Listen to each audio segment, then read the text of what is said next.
What's up guys? Ako si Nathan and ito yung mga comic collection ko.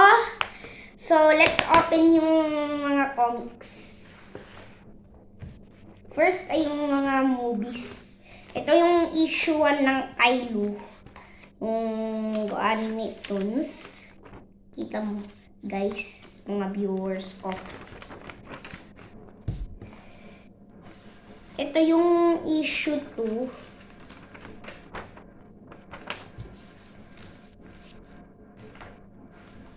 Ito, yung Go Anime Toons.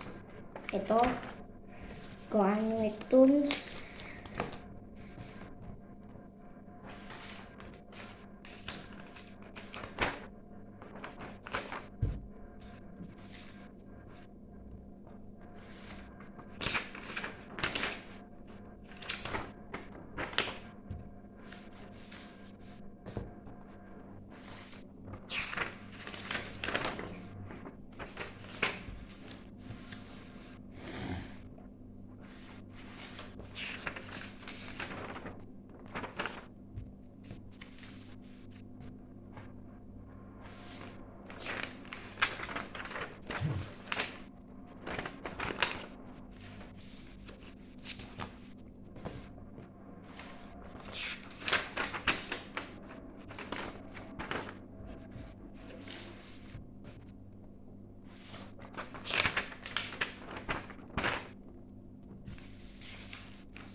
After that, ito yung Magic Toilet, yung filler episode ko, yung comics, dahil magaling ako.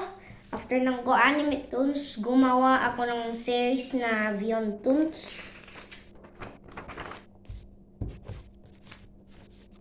Di na yung Beyond Toons.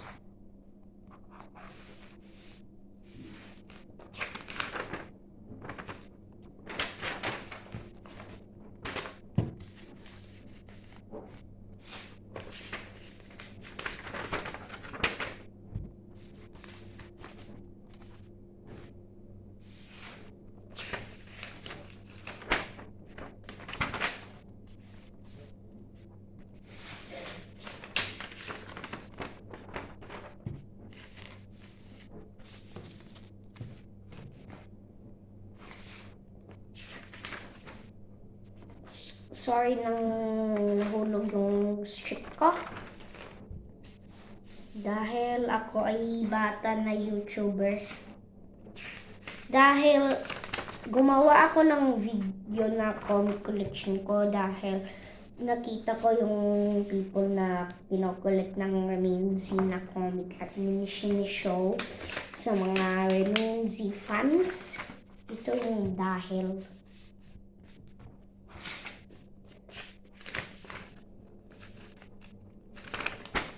This is where my panels change because my daddy printed some strips for me.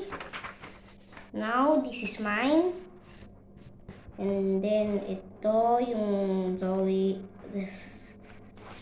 Ito yung Thanksgiving.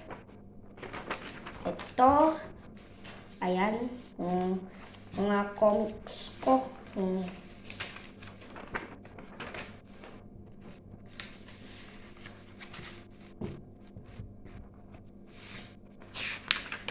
Ito.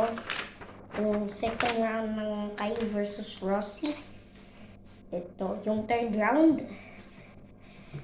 Masakit ko yung kamay ko dahil laging nag-show ako ng comic strips. Lagi.